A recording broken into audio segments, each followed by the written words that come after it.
Our identity as Canadians has really been shaped by green spaces and forests. Our identity and many of our fondest memories are really derived from this. And the forest industry, while it's made great strides in retooling and repositioning itself as a green and renewable industry,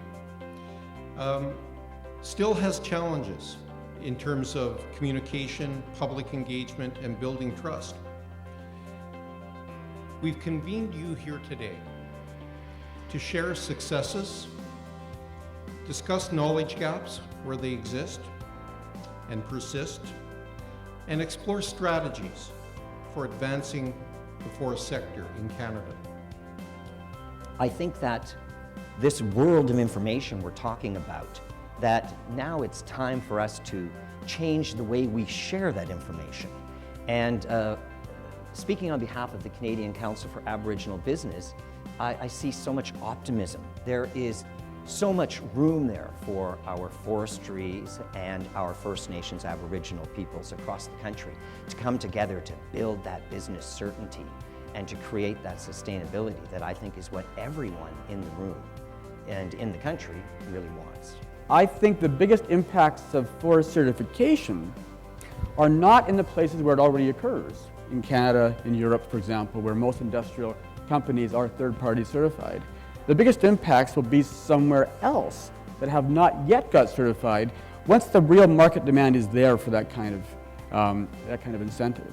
And that means nurturing these coalitions and doing things that are consistent with those coalitions versus accidentally or inadvertently undermining the coalitions that you need to maintain and improve impacts elsewhere.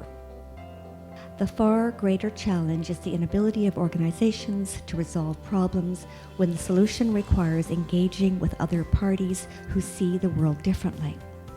Here's the flip side of that. Success lies when we engage with other parties who see the world differently, and it leads to the right products, the right services, the right purpose, and the right operations. We cannot afford to get it wrong. The conclusion I came to was that we are so typically Canadian. On the one hand, we're challenging ourselves to continue to be improving on the social, economic, and environmental metrics.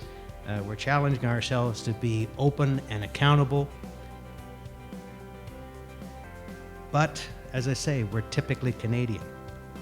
We're not boastful about the amazing journey we've been on and the amazing progress we've made.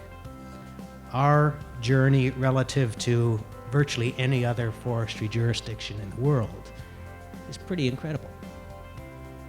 Our sustainability standards and the continuous improvement and the challenges we've set for ourselves are trying to be understood and replicated by others. Imitation is the best form of flattery. So while we've learned a lot, and there's still much more to learn, we should celebrate our successes.